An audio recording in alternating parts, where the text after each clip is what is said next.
Évangile de Jésus-Christ selon saint Matthieu. Jésus avait nourri la foule dans le désert. Aussitôt, il obligea les disciples à monter dans la barque et à le précéder sur l'autre rive, pendant qu'il renverrait les foules. Quand il les eut renvoyés, il gravit la montagne, à l'écart pour prier.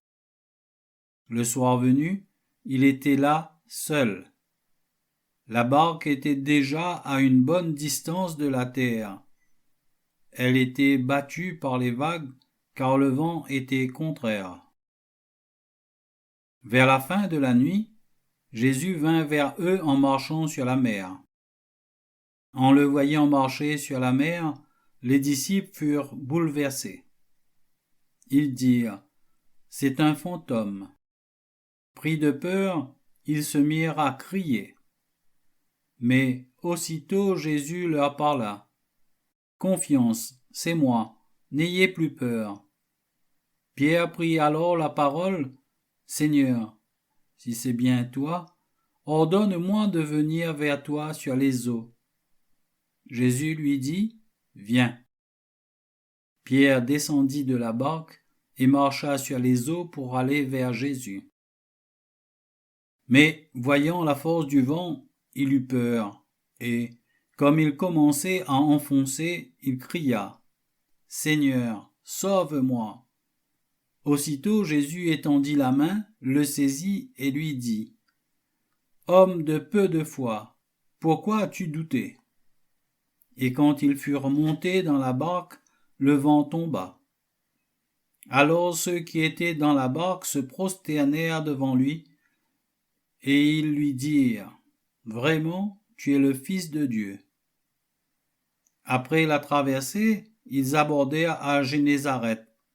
Les gens de cet endroit reconnurent Jésus.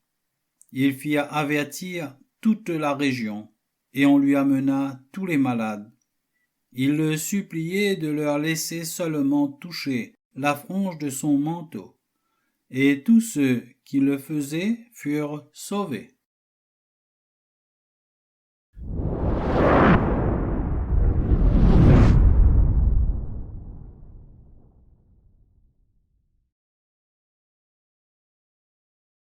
Le livre du ciel, tome 34, 8 avril 1937. Ma bienheureuse fille, courage. Le courage détruit les plus solides places fortes. Il peut vaincre les armées les mieux entraînées.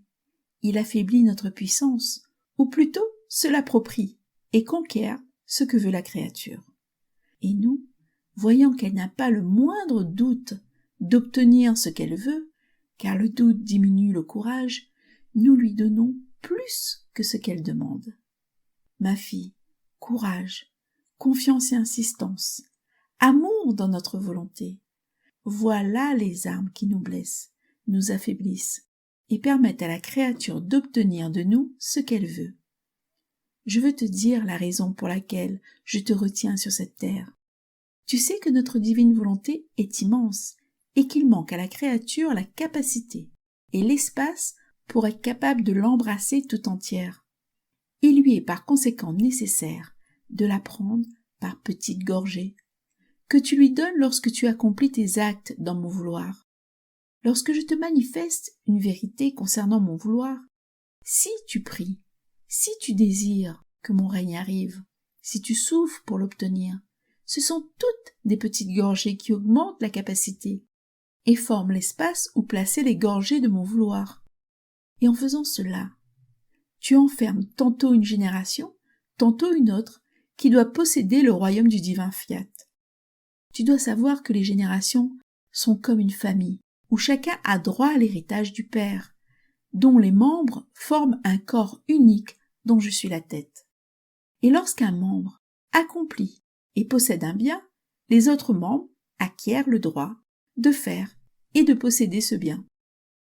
Tu n'as pas encore enfermé toutes ces générations qui doivent posséder ma volonté, et c'est pourquoi elles ont encore besoin de la chaîne de tes actes, de ton insistance et de tes souffrances, afin de pouvoir prendre d'autres gorgées pour former l'espace, de leur donner le droit de vouloir posséder mon royaume.